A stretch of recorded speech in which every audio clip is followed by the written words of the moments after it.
I'm Zim, and you're listening to the Helpful Photographer Podcast in collaboration with New York City Photo Safari. To register for a safari, please visit NewYorkCityPhotosafari.com. Last week, I talked about photographing people during the holidays. But if photographing people isn't your cup of tea, well, there's lots of other things to photograph, especially this time of year. If you're indoors, you probably need a tripod, and if you're outdoors, you probably need a tripod too. Let's start with indoors.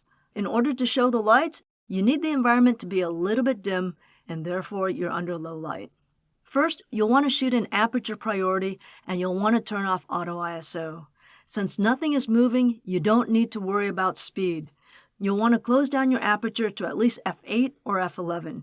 You could do f16 or f22, but that could be pushing it.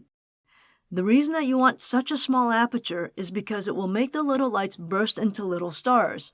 But the fact that you're shooting higher than f8 to make this happen means that you will either need to slow down your shutter speed or bring up your ISO.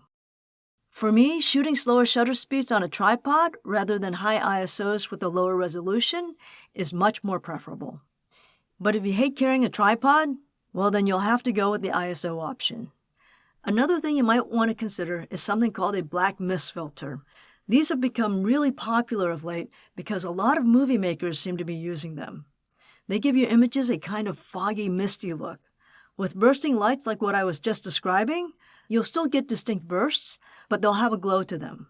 It can make for some really nice moody shots. I'll leave a link in the transcript. A great way to be shooting those lights, especially if you're outdoors, is to shoot during the magic hour. That's the short window immediately after the sun sets. The sky will be nice and blue and just getting dark. So you'll have that night feeling, but the lights will also glow. This is even more wonderful if you have snow, because the snow will reflect the color of the lights and you'll have a much more colorful image. At this point, I'm mostly talking about wide overall shots, but you'll want to push the limits of your composition as well. Get in really close to things like holiday trees and shoot upwards to make them look bigger. Get in close to candles with a macro lens and let the background fade away. But as with any source of fire, be careful with your camera equipment and distance. One day, you can ask me how I know. You might want to try getting close to colorful tree lights as well. Play with the reflections on ornaments. Make sure to try using your flash with a long exposure.